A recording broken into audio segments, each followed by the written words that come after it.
Jesus, he comes the broken heart to cheer, on wings of love and healing. The great physician passes by with merciful compassion. Reach out by faith and touch him now. His arms will save and keep you. Okay, so lovely little melody there, but just wonderful. Speaking of the sympathizing Jesus. Oh, I remember how this goes. The great physician now is near, the sympathizing Jesus. And sympathizing Jesus like that. I think it should be a little slower, but me, I'm always having problems with the hymns. All right, let's try it. It's very simple, right? The great physician now is near, the sympathizing Jesus. He comes the broken heart to cheer, on wings of love and healing. The great physician passes by with merciful compassion. Reach out by faith and touch him now. His arms will save and keep you. His care will come to all who call, for Jesus loves the needy.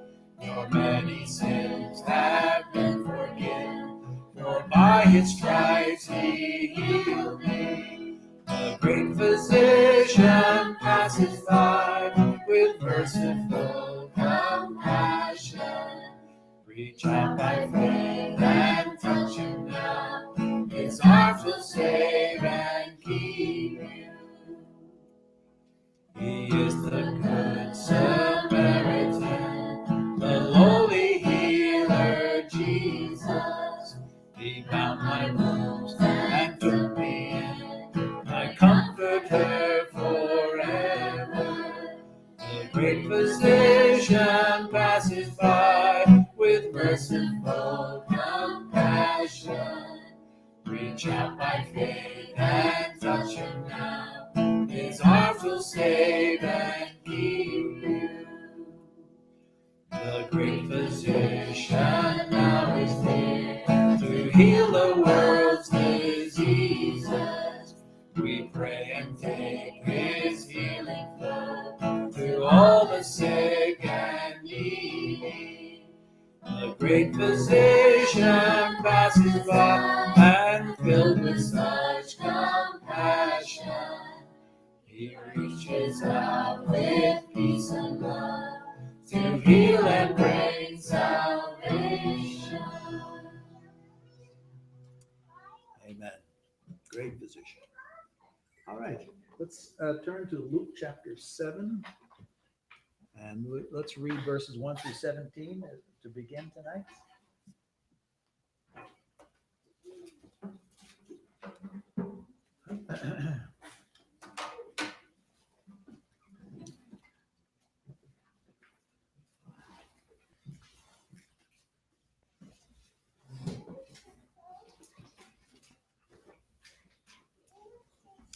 One through 17.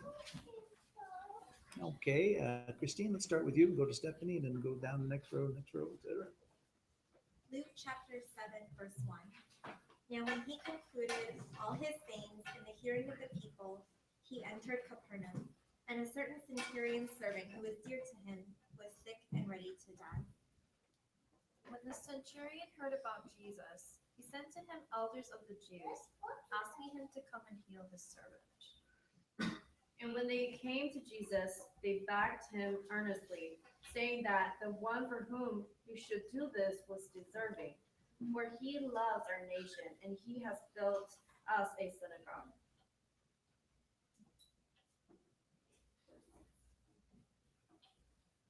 Okay, you young. How about verse 6? Verse 6. And Jesus went with them. When he was not far from the house, the centurion sent friends, saying to him, Lord, do not trouble yourself, for I am not worthy to have you come under my roof. Therefore I did not presume to come to you, but say the word, and let my servant be healed. For I myself am a man under authority, with soldiers under me. I tell this one, go, and he goes, and that one, come, and he comes. I say to my servant, do this, and he does it.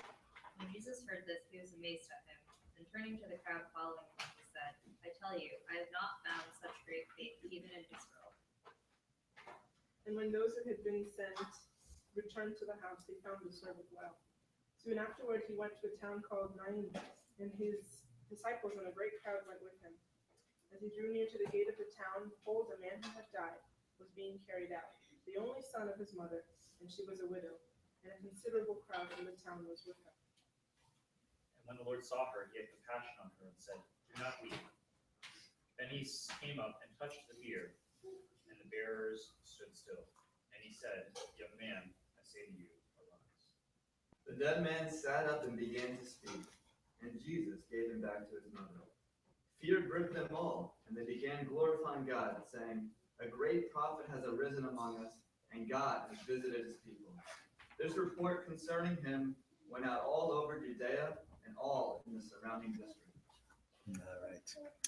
All right. For those of you just joining us, so this is now the third part 3 of the Gospel of Luke. The first part was the overture in the first 2 chapters. It had to do with the coming of John the Baptist to prepare the way for Jesus and Jesus' birth, and the symphonies and the prophecies and all the beauty of Mary and the Elizabeth and Zechariah and Simeon and Anna and the remnant of God's people who've been waiting and waiting for God to come and visit his people. The end of the conclusion of the thing was, and God has visited his people. That's the end of chapter 2. I think it's chapter 2, verse 32. Now we find at the end of verse 17, surely God has visited his people. So now what was predicted in those prophecies about Jesus and everything is now beginning to take place. The second section was from chapter 3 and through the first half of chapter 4, where Jesus was presented. He came into the public scene after growing up in relative silence through his adolescent and early manhood. And at about 30 years old, he comes on the scene. And the genealogy is given that he comes from God through Adam. He goes down into the waters and is identified with the people in baptism. He comes up and goes into the wilderness and is proven in the wilderness to be a faithful servant of God. And then he comes into Nazareth and it says, this day the Jubilee has begun in Galilee. The Jubilee in Galilee. Well, what could be better? So now we're in part 3, which has to do with a series of stories and teachings which show just exactly what it means to live in the grace of God through Jesus Christ. The disciples at this point are just drunk with joy as they follow this Jesus, the Son of Man. They are drunk with a whole new way, a whole new wine, a whole new life. They've been set free from shackles and from old traditions. The Sabbath has been commandeered back by Jesus. They're like they're in a wedding feast, like they're wearing new garments, like they're experiencing Shalom and Shabbat and Jubilee all rolled into one. It's a happy chaos. It's like a wedding party, Jesus says. That's why we're all rejoicing. And meanwhile, all of the religious people are looking at him and hating every moment of this grace that we see so freely given. And in this section, there are 12 beautiful miracles recorded. We will be looking at the 7th and the 8th tonight. We've already looked at these various different things where Jesus just came in and turned somebody's life upside down in very wonderful ways. You remember the leper cleansed and the paralyzed man lowered down and forgiven, and the man with the withered hand healed on the Sabbath. Boy, what Jesus can do. And what a tender, compassionate, good physician, great physician. As a matter of fact, when they complain the fact that he's hanging out with sinners, he says, you know what? I'm a great physician. I've been sent specifically to sinners. If you're righteous, you don't need me. If you're a sinner, call me 24/7. I'll be there. Wonderful, the stories behind those miracles. But as well as, so now the disciples are in this happy chaos. Now the Lord wants to show them it's not really chaos.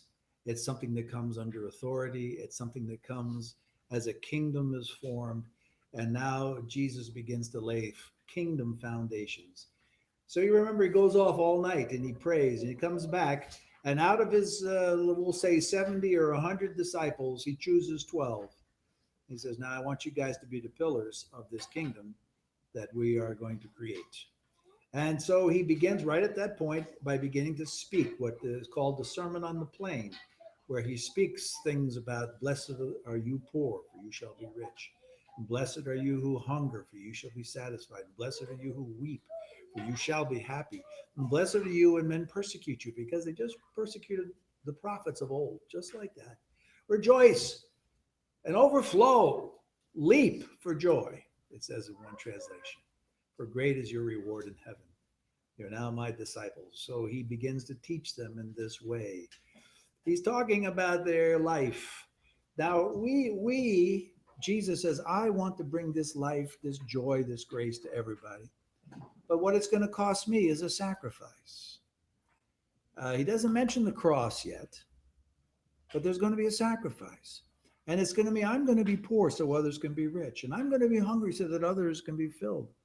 And so out of a life that bears the cross, life comes forth, and you begin to act like sons of the Most High. You remember right at the end of that section in chapter 6, he says, you need to be like sons of the Most High, loving the good and the bad, just like our Father does. His rain falls on the just and unjust, and you need to be like that too. Be a son of the Most High. Don't be a little tiny, narrow person. Open up, be humble before God, and let your mercy flow, and realize that you'll face, as you identify with Jesus, this is all it takes. Just identify with Jesus, and you will face this way of the cross as you become sons of the Most High. So now, as we're studying the Gospel of Luke, we're aware of several levels, and there's even more, but just for tonight, I'm just going to mention a couple. He's taking us on a journey as if we're eyewitnesses to this events of Jesus, this precious guy. And so the first thing he wants us to see more than anything else is the perfections of Jesus, the Son of Man. Look at Jesus, Luke says. Luke is obviously a very compassionate physician. And he says, just look at Jesus. Have you ever seen anybody, such a merciful physician, such a lowly friend, such a helper, such a good Samaritan bandaging us up? Have you ever seen something like that? See, only Luke tells us about the Good Samaritan in these kinds of stories. It's full of compassion and full of mercy. And first of all, he wants us to see those perfections. But then he wants us to sense the wonder of the grace of God that is released through the life of Jesus. How wonderful it is when Jesus is around. What happens when Jesus is around? Well, all grace breaks loose, and in wonderful ways. And he's also trying to draw us by salvation's inclusion of sinners. And so there's Jesus partying with sinners, and there's Jesus calling Levi the sinner. I mean, Jesus just wants to gather sinners and bring them to salvation. And so there's this wonderful sense, where you can imagine, just imagine you're reading the Gospel of Luke. Now, imagine, first of all, you've never read it before. And imagine that you're a tax collector working for the Roman government, and you read this. One of the first chapters, in chapter 6, Jesus says to Levi, the tax collector, hey, you, come follow me. You'd say, what? A sinner can follow Jesus? There's a lot of surprise in here. And you see this being drawn, but you also see something else, which is part of the landscape. And that is, we become aware of the enmity that religion has for the life of Jesus, for the love of Jesus. And so this is part of the scenario that we see in almost every instance, in every story that goes along. Now, there's something else that's happening. In the Old Testament, they talked about the mercies of God. That is, God coming down with great compassion and love upon needy man. But now Jesus wants to do something as mercy is transmuted into an understanding of grace. Mercies become grace as the focus shifts from the neediness of people to the greatness of the Lord. You understand that? So JND is who? J.N. Darby. He was a famous brother, was asked near the end of his life, actually, What is the difference between mercy and grace? And his answer was this: mercy is great in the greatness of the need. In other words, mercy magnifies the neediness of somebody. Grace magnifies the one who exercises mercy. So now what Luke is trying to say, look, this isn't just about God being merciful and loving everybody. This is about God coming in grace through Jesus Christ. Your eyes are not supposed to be on our needs and ourselves. Our eyes are supposed to be on the grace of our Savior, Jesus Christ. So you see, this is what Luke is trying to turn us to. And of course, the question, it should be raised in your mind as you're reading the Gospel of Luke. And remember, you don't know the other Gospels. That's the deal here, is that you're asking the question, who is this man? What else can he do? He says he's the Lord of the Sabbath. Who is this guy? You know, and so Luke wants you to begin to think about these things and wonder who Jesus is. All right. So now we come to the centurion's faith. You read it, you studied it, you had devotions about it, you had a pod about it. And so as you read it, what is the elephant in the room of this story? Again, you're reading it now for the first time. You're reading just about Jesus. You're Theophilus now. You're saved. You're a new Christian. But you want to know more about Jesus. And you come to this story. And what's the elephant that's sitting in that room? The centurion's a Gentile. This is the first mention of Gentiles since Luke chapter 2, when it says that Jesus would even reach out and save the Gentiles as well as the Jews. Now, this is the first adventure where a totally 100% Gentile Roman soldier is touched by Jesus. Now, when you look at it, here's another thing that's strange. Here's a Roman officer who's sympathizing with the Jews. He's a God-fearer. He loves the Jews enough that he built a synagogue in Capernaum. We've been to that synagogue. Well, it's been rebuilt a few times from the original one. But you go to Capernaum today, you can go to a synagogue that was there. And just like that, this Roman centurion. Now centurion's a level of like a captain in the army. It's a high level. You are a ranking officer. Can you imagine this guy giving the money to the Jews to build a synagogue in that crummy little fishing village? This is a very strange guy. Second thing we notice about this strange guy, this centurion, I mean, you know that one of the prayers the Jews were even praying back then and even now to the modern day is, God, I thank you that I'm not a Gentile or a woman. They also were glad they weren't women because these are lesser beings, you know. We won't get into that. But the Jews were very thankful that they weren't Gentiles, because to be a Gentile was to be a goy, and to be a goy is to be an uncircumcised beast. Now here's an uncircumcised beast that not only has a heart for the Jewish people and for their worship and for the synagogue, of which he could only sit in the back and couldn't participate if he were interested, and he probably did go there. But he also had this objective in this story, and his objective was not at all selfish, but it was driven by compassion for his servant. Now imagine a Roman centurion feeling so compassionate about his dying servant, and he could hire 10 more. And yet here's this dying servant racked in pain, according to the Gospel of Matthew in the same story.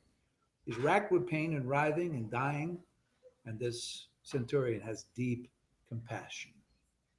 Now, we notice from verse 1 that this says, and he came to Capernaum. And so that's the story where it's taking place.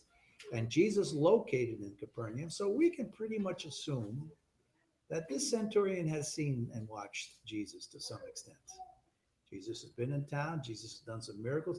You know, the miracle of the fish with Peter and such like that. The news gets around, you know, in a little town like Capernaum, the news gets around. Now, in New York City, it's a little hard for the news to get around. If you live in a little tiny town like Capernaum, everybody knows everything everybody's doing. And so this was the story. And he had this great compassion And when he saw Jesus and he thought about his own servant, he recognized that Jesus had this same kind of merciful compassion that he had. And I think he was hoping that despite his own unworthiness, Jesus might act out of this compassion and mercy. Well, it's amazing that this centurion Gentile was there. Now, the second thing you notice about the story is that there's a seeming discrepancy with Matthew. If you read in chapter 7, verse 3, you see that the centurion hears about Jesus and he sends Jewish elders from the synagogue to make the request. And then when Jesus goes with the elders to go toward the centurion's house, in chapter 7, verse 6, I've put it up here on the board. Now, Jesus started on his way with them, and when he was not far from the house, the centurion sent friends, saying to him, Lord, do not trouble yourself further, for I'm not worthy for you to come under my roof. Now, the discrepancy is in Matthew is that the centurion talks to Jesus. So let's read the account in Matthew because we can make some interesting comparisons here. In Matthew chapter 8 and verses 5 through 13. Where did we stop at? Who was the last one to read? Okay. So Jen will be next. Okay. So Matthew chapter 8. Verse 5. When he had entered Capernaum, the centurion came forward to him, appealing to him, Lord, my servant is lying paralyzed at home, suffering terribly. And he said to him, I will come and heal him. But the centurion replied, Lord, I am not worthy to have you come under my roof, but only say the word, and my servant will be healed. For I too am a man under authority, with soldiers under me. And I say to one, go, and he goes, and to another, come, and he comes. And to my servant, do this, and he does it.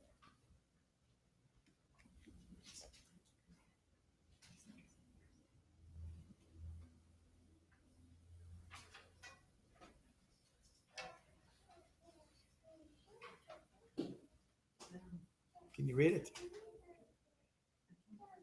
Oh. Or if he asks for a fish, we'll give him. No. Look, Matthew chapter 8.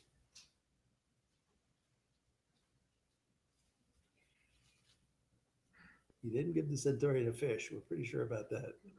I know it was That's okay, Ed. in the Don't middle worry of about the it. ocean. When Jesus heard this, he was astonished and said to those following him, I tell you the truth, I have not found anyone in Israel with such great faith. I say to you that many will come from the east and the west and will take their places at the feast with Abraham, Isaac, and Jacob in the kingdom of heaven.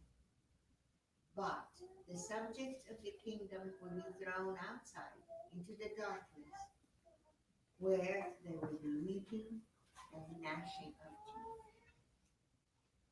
teeth. And one more, Luke. And Jesus said to the centurion, Go, it shall be done for you as you have believed. And the servant was healed and that very moment. Okay. So now in this particular story, you can see the centurion talks directly to Jesus. And Jesus says, I'll come. And he says, no, I'm not worthy. Just say the word. And he marvels at his faith. It's the same story. But you see, here is what we call telescoping. Now, Matthew is concerned to show two things in this story. Because Jesus is king. The theme of Matthew is Jesus is king. So the first thing he's trying to show is Jesus' absolute authority. He speaks the word and it's done. And the second thing he's trying to show is that the unbelievers, the unbelieving Jews, were going to be thrown out of the kingdom, and the Gentiles, those from the east and the west, are going to join Abraham, Isaac, and Jacob at the kingdom feast. So this is all about the kingdom. And Matthew doesn't waste any time just talking about the dialogue between the centurion and Jesus. But here's the wonderful thing.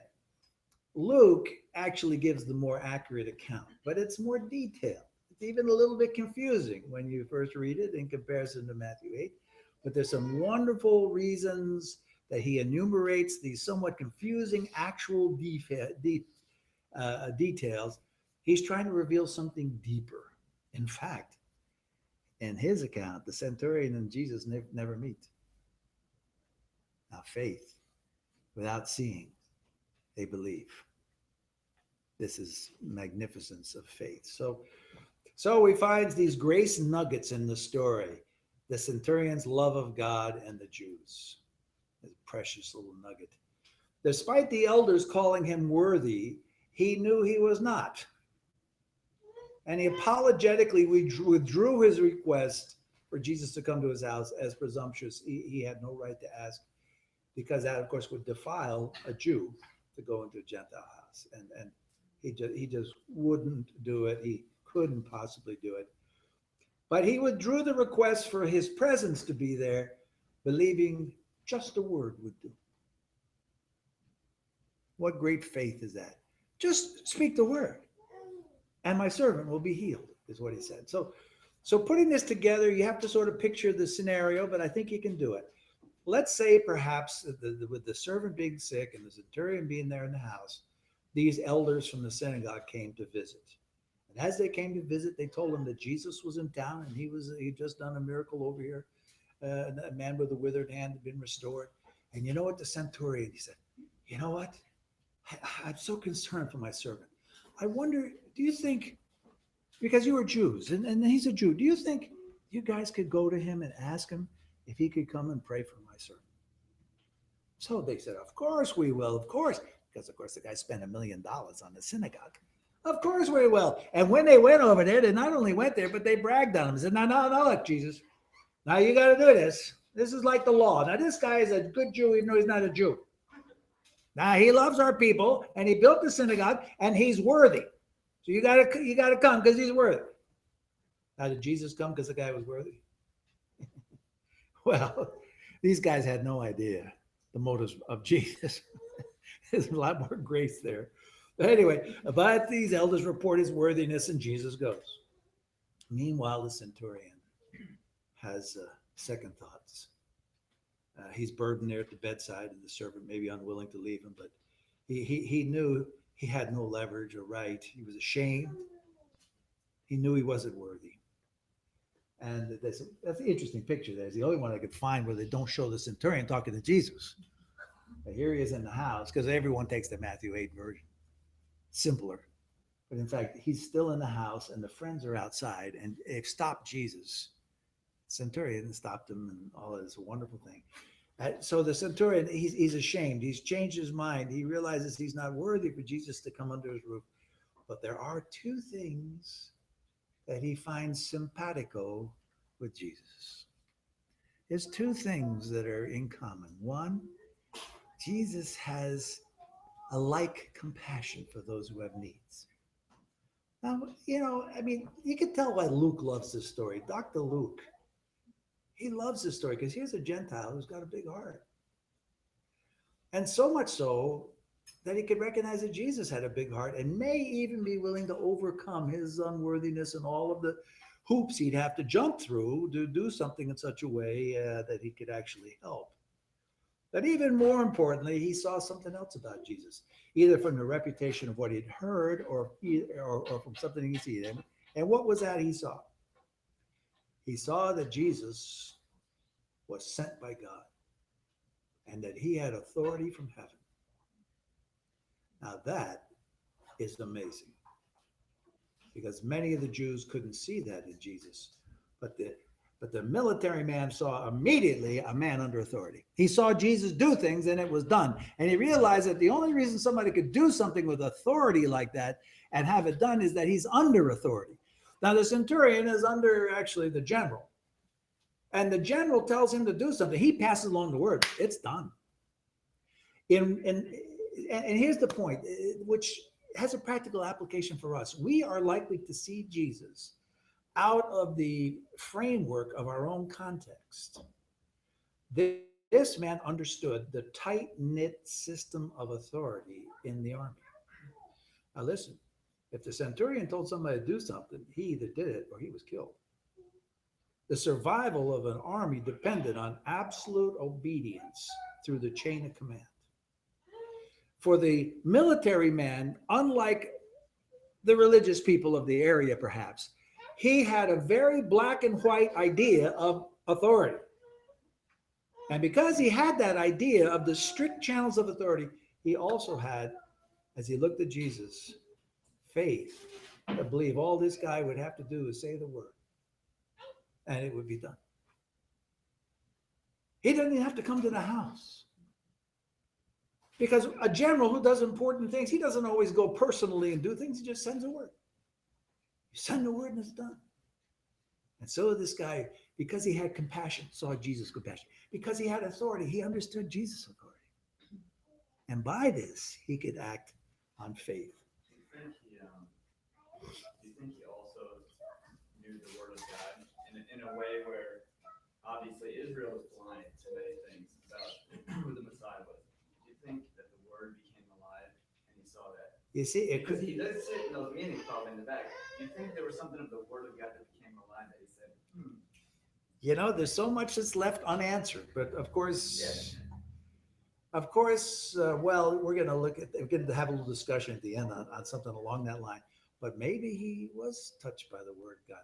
Maybe he studied the word of God and saw in Jesus one of these prophets with this great authority. But he also, remember when he sent the messengers, he said, you know, I am also a man. And what does he call Jesus? A man of authority? Under authority. And Jesus, I see that you're under God's authority. You know, now that's faith. He saw who Jesus was, just as clear as that. And Jesus, now, you know, there's only 2 times it mentions in the Bible, Jesus marveled. It says he marveled at this great faith. You remember the other time he marveled? It says when he went to Nazareth, he marveled at their unbelief. Isn't that interesting? When he went to his own hometown, he did miracles and they wouldn't believe and he couldn't do great works there. And he marveled at their unbelief. In Mark chapter 6, I think it says that. Here, he marveled at this man's faith. And he talks about this man's faith. But notice in the Luke story, he doesn't say, go your way, your faith has healed your servant. Now in Matthew, he says something like that. Well, what does he say in Matthew? Anybody still got to turn there? The last line is, then Jesus said to the centurion, go, it will be done just as you believed it would. And his servant was healed at that very hour. Go and it will be done. You know, in Luke, they don't even say that. Because it was done when the centurion says, all you have to do is say a word. And he marveled at the guy's faith. And then when the messengers went home, they found that the child, the young man was, the word used for the man is a young man, was found completely well. Well, what is Luke emphasizing in his detailed account of this great faith? Why did he go into all that detail? And you know what? The Lord's in the details. It's wonderful because you see that great faith can be exercised by anyone who draws near to the Son of Man.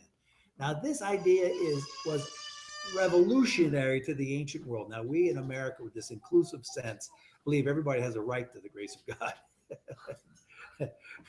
You know, we think I don't need to be worthy of it. I deserve it. But back in this day, it was a shocker to say that a centurion, a Gentile, could have great faith. Anybody within the environment of Jesus can exercise great faith, even not having seen. There are those of true humility and good works outside the people of the covenant. That's another thing that's not easily accepted. But Luke is so careful to show us. You know, God works beyond just the little circle that we're in. And he's able to do amazing things. And there's these people who are charitable, who are merciful, who are generous, who are outside the people of God. And they also are candidates to be swept up into the kingdom. The humble have living faith in God's authority, because when you're humble, you can sense the authority that comes from Jesus. Gracious healing is one of the main points of this story, was not based on the centurion's good works, but upon Jesus' word. Here we see grace. You know, it's sort of humorous the way those elders go to Jesus and say, "Oh, listen, he's worthy." No, listen, I can't tell you how much he paid to build that synagogue and all this kind of stuff. You know, that doesn't impress Jesus necessarily. He doesn't do things. It's not quid pro quo. Now, like he built a synagogue, you got to go heal this guy because now he needs help. No.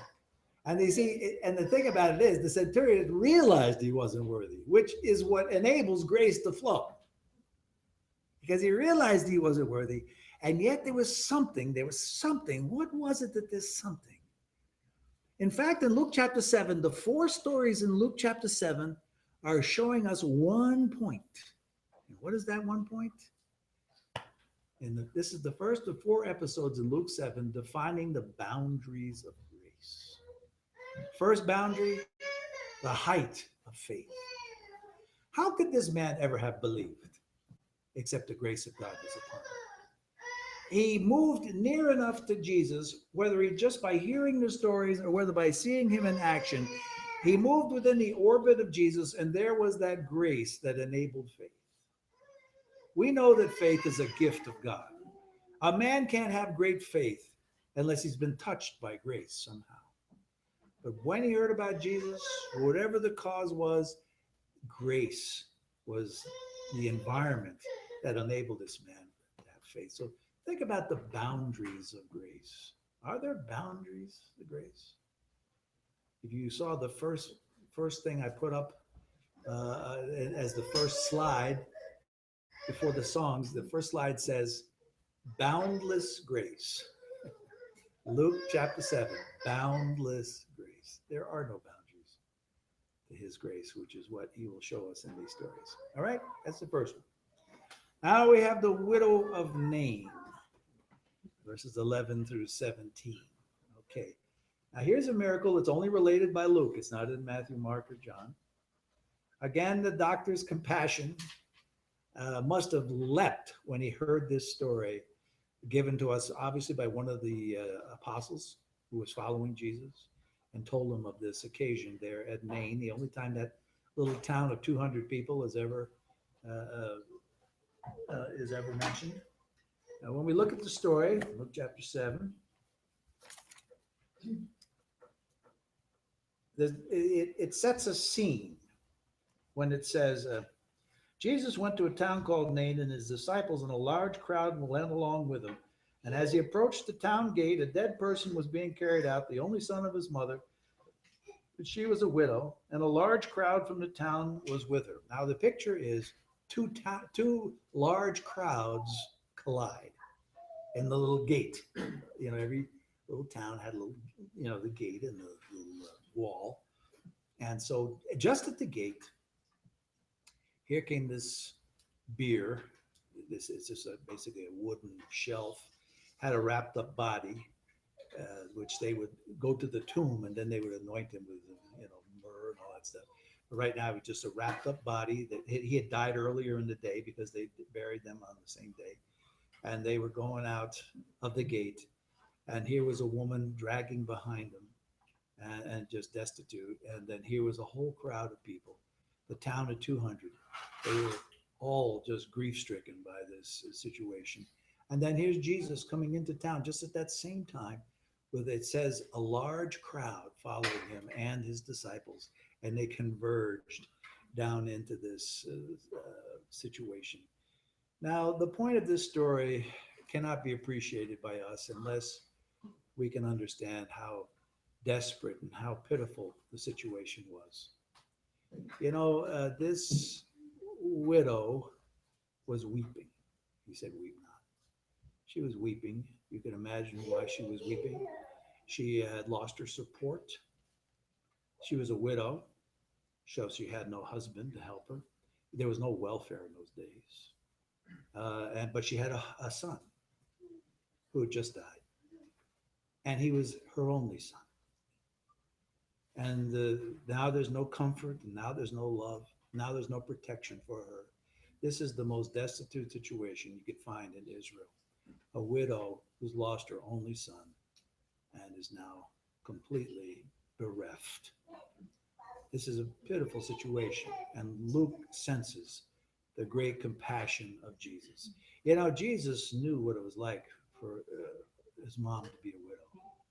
As most of you know, Joseph most likely died when Jesus was growing up.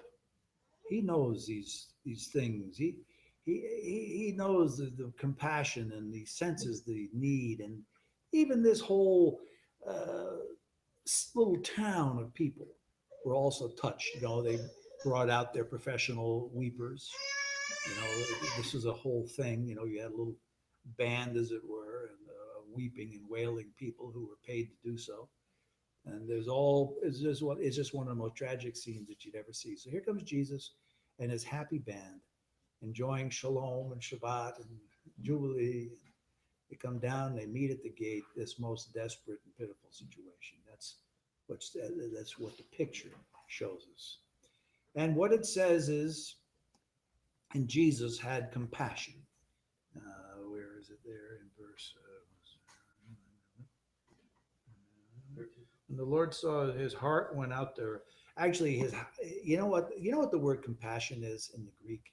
It's your bowels, meaning something grabs your guts and makes you groan. And Jesus saw this, and according to the disciple who gave the account to Luke, Jesus just groaned inside. Something grabbed his stomach, and he saw that. Oh, that's Jesus' compassion. You know, this again is Luke saying, now I want you to see that Jesus, his heart was broken when he saw this. That Jesus has bowels of compassion. He has a depth of compassion. And this is just humanity's compassion. This should be the way all of us are. This is the way Jesus, the perfect man, was. And with this great compassion, he came up to the woman who was just weeping probably uncontrollably and said, do not weep. Now that could be the meanest thing you could say to somebody who's bereft and has lost all, if it weren't for the fact that Jesus must have said it in some way that offered comfort. You know, it's not so much the words you say when somebody's grieving, it's that compassion that's behind it. It's something Jesus said touched her. A sort of comfort filled the air. You can just picture this. And then he touched the bier, which everyone went, because of course now he is ceremonial unclean for 1 week for touching the bier with a dead man on it. You never do such a thing. What are you doing? And when that happened, what does it say? The guys stopped. They froze. You know, maybe they even dropped the beer down on the ground. I mean, and this isn't cans of beer. This is that word for this cot. But you know what? My version said coffin. No, he wasn't coming in a coffin. They didn't have coffins. They buried him in the ground just with their body wrapped up. And so the whole crowd must have gone silent when he touched the bier. And then listen to this. He spoke to the young man as if he were alive. He said, young man, arise. Now, you know, the interesting thing, maybe it's a gospel picture for us. Jesus raises 3 people from the dead. And in all 3 circumstances, he speaks to those people as if they were alive.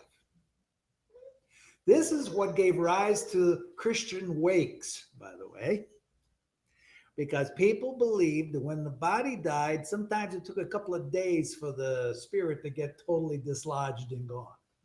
So everybody sat there and stayed awake in case that spirit decided to come back in the body.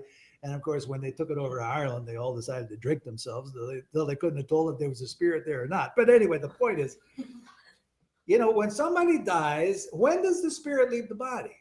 Immediately, 10 seconds later, 2 hours, 4 hours, or what? That's an interesting point. Anyway, this guy was as dead as you can be and be wrapped up and not breathing. Your clock isn't ticking, your heart's not beating, your lungs aren't functioning. He's just dead. This is not he wasn't really dead. In all 3 places. Now, who else did he speak to and raise from the dead? Lazarus, right? Now, was Lazarus dead when he said, Lazarus, come forth? How can you speak to somebody who's dead? He spoke to him like he was living. And who was the 3rd person he raised from the dead? Tabitha. He said, Tabitha Kumi. Remember that? Little girl, rise up. That little girl, Jairus' daughter, who died, and he went there and walked in the room. He says, little girl, rise up. And the dead rose and woke up.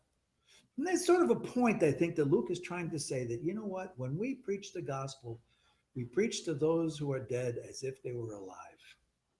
You preach to them Jesus, as if they understood. You preach to man as if he has a conscience. You preach to man as if he has intelligence. You preach to man as if he has a free will. So we speak to those who are dead in sin. Why? Because power goes out with the word. It's that word of power that Jesus used to raise the dead. I am the resurrection and the life. Seems like we talked about that recently somehow. It was when Jesus says, young man, arise, that the rhema went out, enabling this young man to rise. Now, in this little scene, very simple scene, was their faith exercised?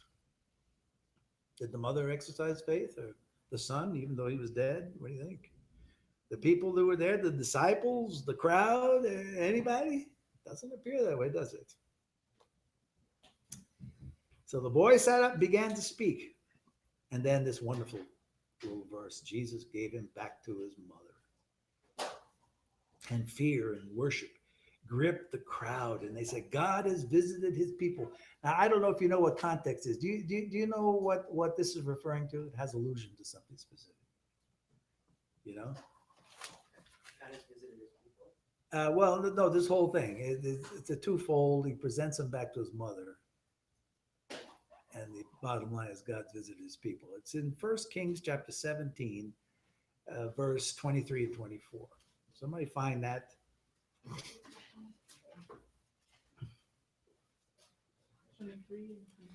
23 and 24. Go ahead, Daniel. And Elijah took the child and brought him down from the upper chamber into the house and delivered him to his mother. And Elijah said, see, your son lives. And the woman said to Elijah, now I know that you are a man of God, and that the word of the Lord is in your mouth. In your mouth is truth. All right. What story is this? The widow of Zarephath during the famine.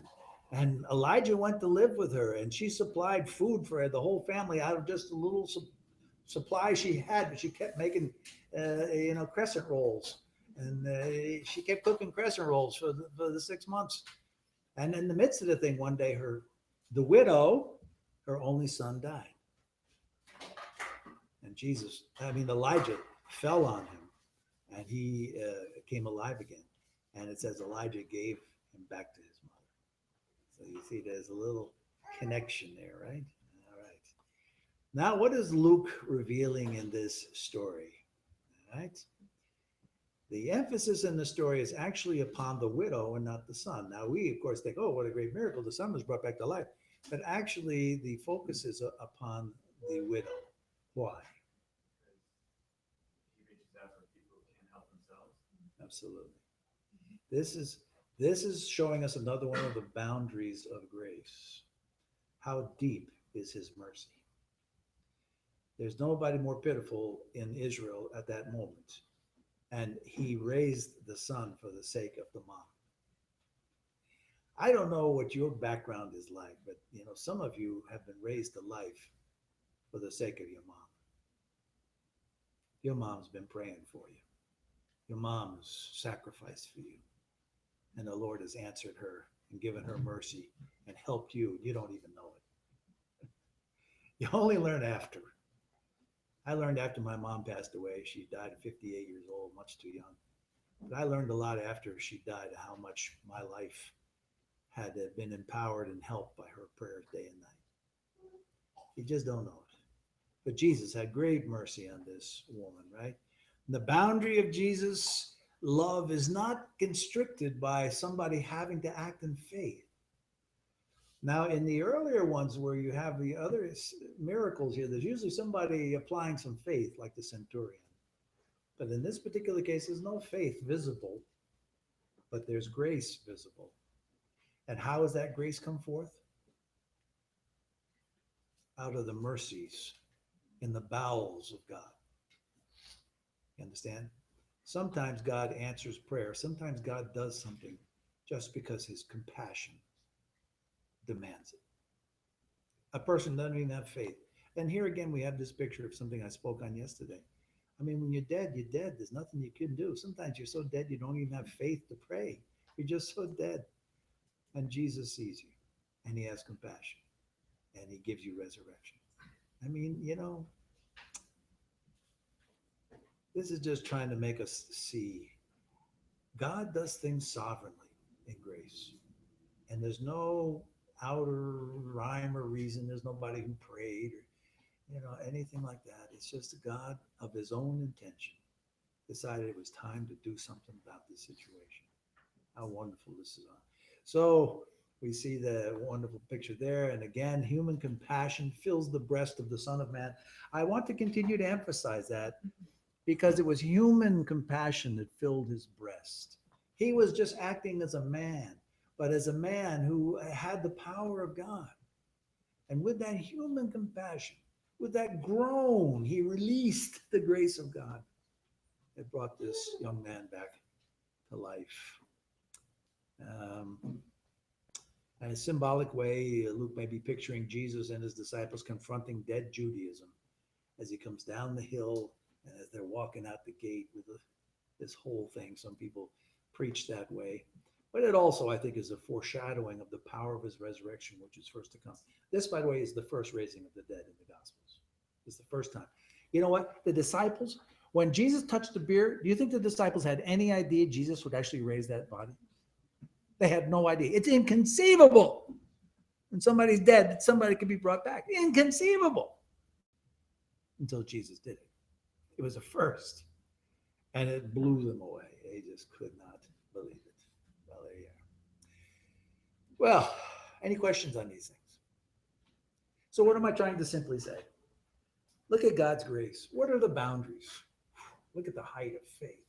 Look how high faith can go when grace is around and Jesus is around. Look how deep mercy can go. Deeper than we can imagine how much he cares for us. It's just 4 little episodes about the dimensions, if I could put it that way, okay? All right, I got this little, oops, here we go. Second of 4 episodes in Luke 7, defining the boundaries, and this is the depth of mercy. Okay, here's our little discussion question. Now, I hope you don't get off too far crazy on this. There's a little discussion on prevenient grace. So first it needs to be defined, and Abe, nobody better to define this thing than you. How about reading that thing? Prevenient grace is a phrase used to describe the grace given by God that precedes the act of a sinner exercising saving faith in Jesus Christ.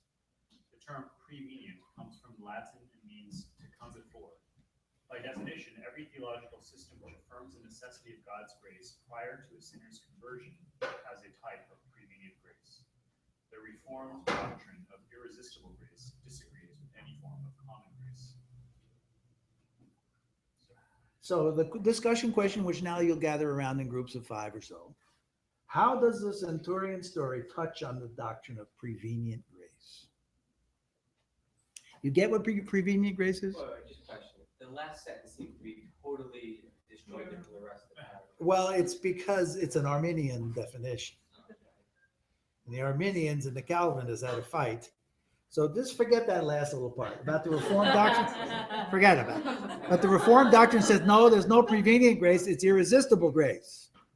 And I don't even want to go to the irresistible side right now. If Weber were here, he's our predestined guy. He's the chosen frozen. Right now, we're talking about common grace, prevenient grace. Discuss it. Do you think it's valid in this story? Is there prevenient grace there? All right, here we go. This group right here, and that's rows 1 and 2, and then rows 3 and 4, you get together. A table group, a couch potato group right here. Okay?